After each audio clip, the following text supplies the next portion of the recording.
memblokir tempat tinggal mereka ini, dari sisi hak asasi manusia sudah melanggar.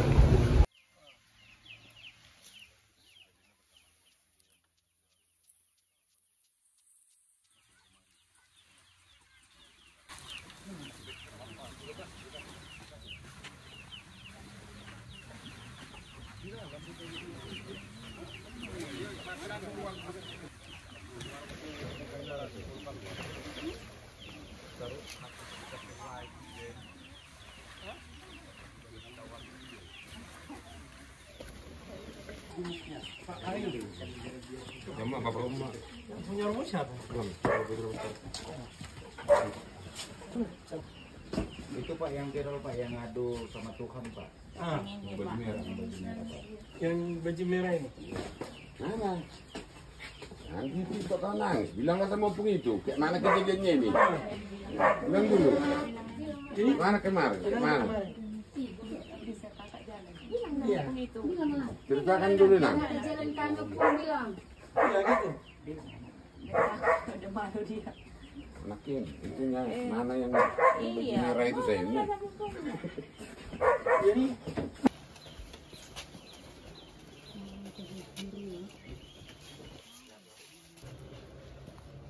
Jadi nyebrang ke sana juga nggak bisa ya?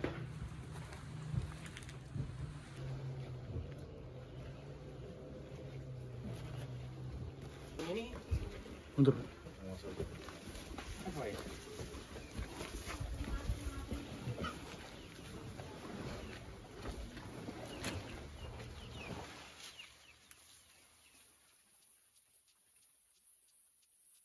Dharma. Dharma Ambaita. Ibu Retin Nasihotang. apa? Retin Nasihotang. Retin Nasirotang. Punya anak Dua. Saya datang ke sini bukan mencampuri masalah urusan perkara tanah. Ya. Saya datang ke sini adalah urusan kemanusiaan. Saya sebagai anggota DPR RI dari Komisi 13, ya, dapil saya dari Samosir ini, dari sisi kemanusiaannya dan dari sisi hak asasi manusia, ya. Kebetulan di komisi kami itu adalah yang membidangi HAM, ya. Nah, jadi aku perlu dulu bertanya sama lain, sama Pak, siapa saya Pak Barita ya. Seperti apa dulu awalnya?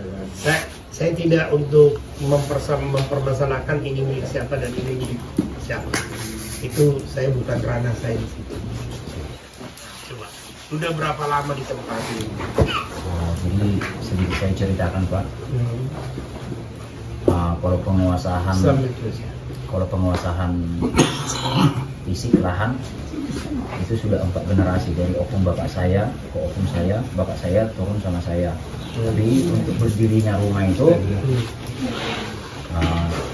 tahun 1982. Rumah ini? Iya, rumah ini didirikan. Dan proses pembangunan itu masih disaksikan orang tua si pelaku, karena kami tinggal satu kampung Pak di sini. Iya. Nah, selama proses pembangunan sampai semasa hidup orang tua saya itu tidak pernah ada terjadi yang namanya keributan. Bisa dibilang orang tua saya dan orang tua si pelaku itu termasuk kerabat dekat, kompak, karena kebetulan satu marga. Nah, tapi di tahun 2019 itu pihak si pelaku mengklaim, tapi bukan objek rumah ini Pak, di sebelah barat dari rumah ini diklaim sebidang tanah, dan itu dimediasi di tingkat desa tahun 2019. Dan hasil dari mediasi 2019 itu kedua belah pihak tidak diperkenankan untuk melakukan pengelolaan di lokasi objek bermasalah atau posisi setampas Pak. Nah, itu kita turuti, kita indahkan Pak. Jadi dari 2019 sampai 2024 tepatnya bulan April, lokasi sebidang tanah di belakang rumah ini, sebelah barat dari rumah ini tidak pernah kita ganggu. Itu kita biarkan semak, bahkan ular sampai masuk ke dalam rumah saya, tapi itu tidak pernah karena kita mematuhi kesepakatan kedua belah pihak, saya beserta istri dan anak dari inang muda saya itu dilaporkan ke Polres Samosir atas dugaan pengerusakan dan kita 2 kali diproses, 2 kali dipanggil, itu kita penuhi, Pak. Nah, setelah proses dari Polres, si pelaku ini mengajukan mediasi lagi ke tingkat desa. Nah, sama aparat desa itu saya dikonfirmasi, saya mengatakan untuk apa lagi dimediasi sementara laporan sudah sampai ke Polres.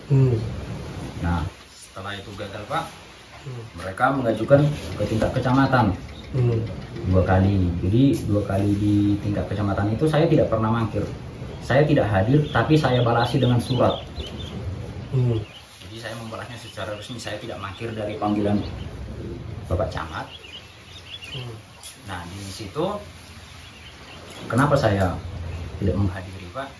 Yang pertama, yang melanggar kesepakatan 2019 itu yang pertama adalah dia. Terus yang kedua, objek permasalahan di 2019 sama 2024 itu sudah berbeda, Pak. Karena di 2024 sampai 2025 ini objeknya sudah melebar ke sebelah barat dan ke sebelah timur. Nah, terus yang ketiga, saya tidak mau menghadiri karena saya udah dilaporkan ke Polres. Jadi betapa lagi mediasi, Pak? Setahu saya yang namanya mediasi itu untuk mencari jalan damai, kesepakatan kedua belah pihak. Nah, kalau perlakuannya seperti itu, Pak, itu kan tidak untuk mencari jalan damai lagi, Pak, bukan mencari jalan tengah, karena pelaku sudah terlebih dahulu memblokade jalan, akses jalan masuk ke rumah saya, seperti itu, Pak. Terus di tanggal 18 November 2024 si pelaku sudah mencoba menurunkan alat berat tersebut ke lokasi ini, akan tetapi dari pihak pemerintah desa, kebetulan sama Bapak Sekdes, Bapak Manik, itu langsung dikonfirmasi sama yang punya alat bahwasanya lokasi dalam proses permasalahan. Tapi permasalahan dikatakan di sini, Pak, kita belum pernah digugat ataupun menggugat seperti itu, Pak. Jadi belum pernah ketemu di pengadilan sampai detik ini, tidak pernah. Nah, pada saat tanggal 18 November itu alat beratnya kembali, Pak, pulang. Jadi hanya sebatas kebetulan mungkin orang Bapak tadi lewat dari situ membuka jalan di lahan mereka. Jadi sebatas di lahan mereka, jangankan jalan, Pak, mau mereka membangun hotel di situ bintang 5 pun kita nggak keberatan karena itu tanah mereka gitu. Nah, tapi tanggal 6 Januari 2025 si pelaku dan gerombolannya datang ke lokasi, langsung membawa alat berat tanpa basa-basi, tanpa ada pemberitahuan baik sama kami keluarga ataupun ke pemerintah desa. Setahu saya ya, Pak, itu sampai ke tingkat pemerintah desa itu saya telusuri, tidak ada pemberitahuan, mereka langsung melakukan penggalian. Jadi saya diisolasi di rumah saya sendiri, Pak, dan seperti inilah keadaannya, seperti itu. Lihatlah, Pak, ini anak-anak saya masih kecil. Ketika anak-anak saya lepas dari pengawasan saya, terjun ke situ, nyawa pasti melayang, Pak. Dan semenjak kejadian tanggal 6 itu ya sampai detik ini, Pak, karena kebetulan aja air danaunya agak surut dia, Pak, karena kebetulan kemarin itu kalau tanggal 6 itu 3 meter dari bibir pantai ke arah danau itu digali juga itu, Pak. Jadi kami memang harus benar-benar berenang. Jadi seandainya pun orang Bapak melihat ada itu video-video yang viral kami harus menyeberang, ya memang itu kenyataan, tidak ada rekayasa sama sekali, Pak. Polisi ya? Mengadu, Pak. Ada resmi pengaduan? Ada, Pak. Terus tanggapan pihak kepolisian atau aparat hukum? Pada saat kejadian tanggal 6 itu kita langsung, karena kebetulan Pak Sitohang datang ke lokasi pada saat itu, dan Bapak itu beserta perangkat desa berupaya untuk menghentikan kegiatan penggalian. Jadi saya masih ingat betul Bapak Sitohang mengatakan lepas dari perkara tanah, masalah tanah, saya tidak bilang ini tanah siapa. kita bicara dari sisi kemanusiaannya dulu, hentikanlah dulu alatnya. Dan si pelaku mengatakan kegiatan ini tidak bisa kami hentikan, saya siap di proses hukum, mau pidana mau perdata saya sudah siap, silakan adukan saya entah kemana. Dan setelah kejadian itu Pak, sama Pak Sitohang kita dianjurkan untuk menuju ke Polsek Simanindo. Nah, Jadi udah ke Polsek. kita tanggal 6 itu langsung ke Polsek Pak, dan dari Polsek Simanindo kita diarahkan ke Polres Samosir. Terus ke Polres. Ya, langsung kita berangkat ke Polres hari itu juga Pak. Terus Pada tanggal 6 itu yang kita mau membuat LP itu Pak, pihak Polres Samosir tidak menerima Pak. kenapa? Alasannya karena kami tidak mempunyai alas hak Pak. Sementara yang saya laporkan bukan masalah tanah, saya melaporkan di sini kasus pengerusakannya. Jadi sama pihak Polres Samosir tidak diterima. Baru di tanggal 15 Januari kembali kita melapor ke Polres Samosir. Disitulah laporan kita baru diterima. Tanggal 6 Januari Kejadian. Iya, dan kita membuat laporan di situ tidak diterima. tidak diterima. Baru tanggal 15 Kita kembali lagi ke Polres Samosir baru diterima. baru sekarang di pihak Polres Tanggal 15 itu Pak, pihak Polres Samosir langsung turun ke lokasi cek TKP, olah TKP, baru hari ini teman-teman habis 15.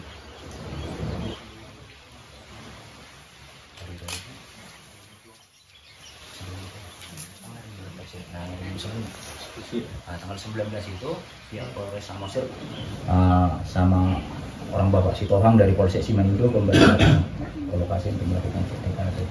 Dan di tanggal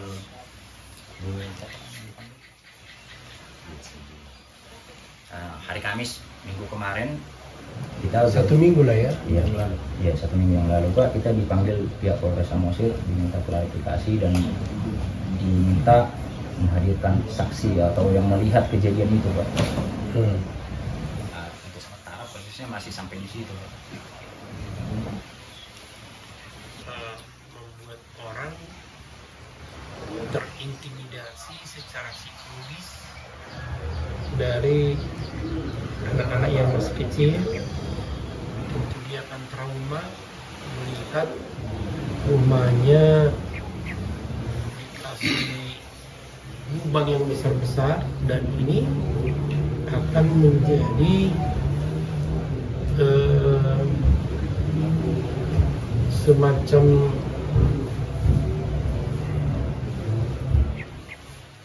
curang bahaya, karena ini kan masih kecil.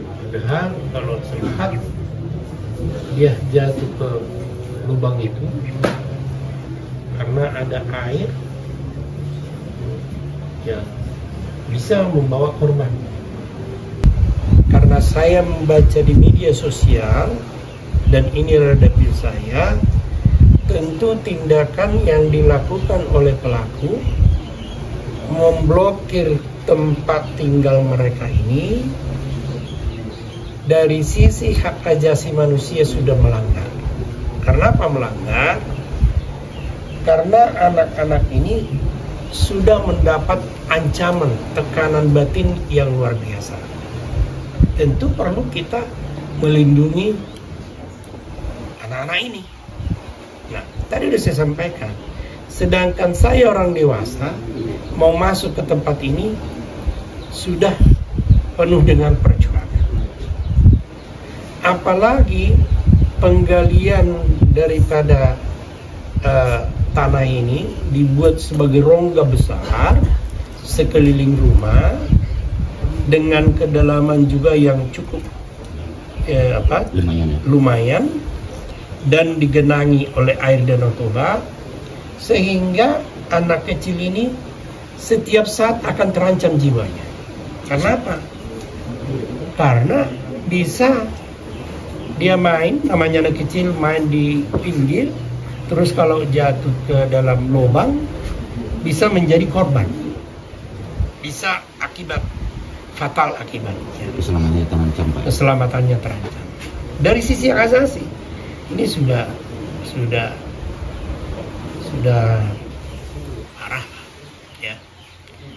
Jadi ya ini yang saya sesalkan, kenapa aparat penegak hukum padahal yang bersangkutan sudah melaporkan ke Polres Samosir. Pertama tidak ditanggapi, kedua ditanggapi. Tetapi kedua ditanggapi tidak tahu tindakan apa yang dilakukan.